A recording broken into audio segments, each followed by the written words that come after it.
Sidang Eni Kusrini, anggota Dewan Perwakilan Rakyat Daerah Kabupaten Probolinggo dengan Partai Kebangkitan Bangsa bakal dilanjut dengan sidang e-court atau persidangan elektronik.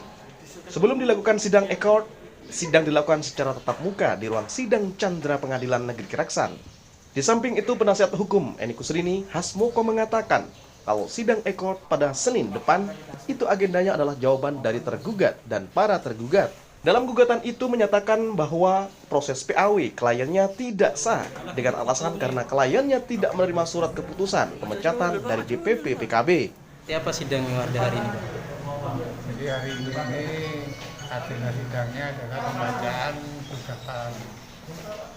Oleh karena sudah bisa pihak-pihak baik para tergugat maupun tergugat sudah menerima gugatan, maka gugatannya sudah dianggap dibacakan. Untuk selanjutnya acaranya jawaban. Ya, karena sidang ini melalui verifikasi, jadi untuk jawaban tanggal berapa tadi? Senin depan itu acaranya jawaban dari para tergugat dan para turut tergugat. Sepertinya dari gugatan ada kesalahan ketik itu tadi. Ya, Seperti apa? jadi kesalahan itu tidak berpengaruh pada isi gugatan, namun kesalahan ketik di mana ada kelebihan angka maupun kelebihan double kata di mana. Inti dari gugatannya seperti apa, Pak? Jadi intinya ya mengharap agar PAW dinyatakan tidak sah. Tidak sah. Karena faktor-faktor yang tidak secara konstitusi. Dengan alasan-alasan yang pertama bahwa itu penggugat Eni Kusrini ini tidak menerima surat pemberhentian dari DPP. Yang kedua, prosedurnya sudah melanggar ADRT. Otman Ralibi, penasihat hukum DPP, DPW, dan DPC PKB mengatakan kalau partai PKB sudah memberikan SK tersebut kepada Eni Kusrini. Ia juga menyampaikan bahwa sudah mempersiapkan jawaban gugatannya pada siang tadi.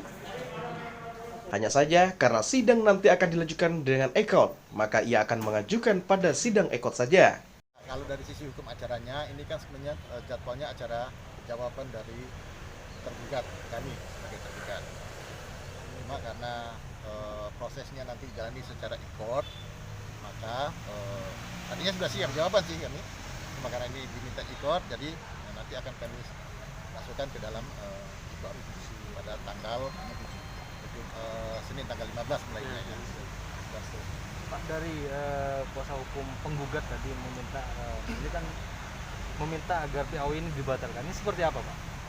Ya, memang kan mereka yang dipecat selalunya begitu kan. Terutama kalau dia adalah anggota dewan. Kalau dia bukan anggota dewan, dia masa bodoh mungkin. Tapi karena anggota dewan pasti itu akan mengatakan bahwa ini harus dibatalkan. Tapi ini keputusan DPP yang sudah final dan kami mengawal keputusan itu karena memang beralasan itu dipecat.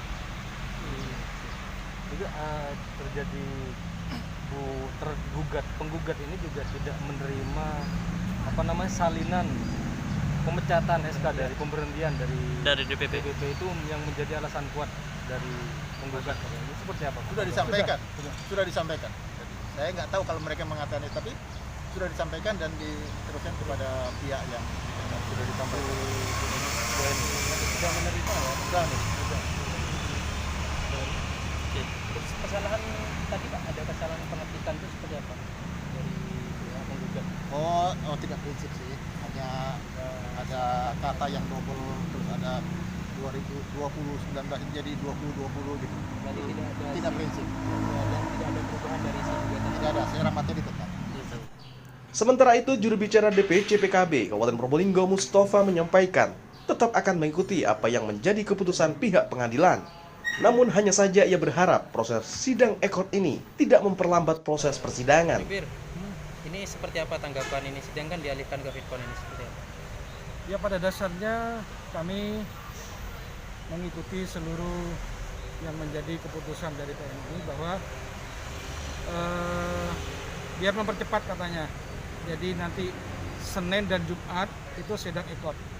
Artinya untuk minggu depan itu sidang kasus kami ini seminggu 2 kali, tapi via ekot, tidak tatap muka. Artinya apa? Kami mendukung biar ini cepat selesai. Tapi seperti yang statement saya dari awal bahwa boleh berargumen segala macam, tapi saya yakin ini adalah modus untuk memperlambat aja. Harapan saya mohon ke depan lebih cepat, karena ini juga tidak ingin kita berlambat-lambat lagi sudah. Mungkin itu poin kami. Dengan sidang online ini berarti dianggap untuk memperlambat ya? Tidak memperlambat, tapi paling tidak kalau memang dari awal itu ada itikat mempercepat, saya kira tidak bertele-tele seperti ini. Karena memang hasil kami, sebetulnya lawyer kami tadi sudah mempersiapkan materi jawaban. Oleh majelis hakim dikatakan ini akan disampaikan dalam ekot, jadi via elektronik lah nanti. Tidak bisa tatap muka. Portal Indonesia dari Probolinggo, Tim Liputan melaporkan.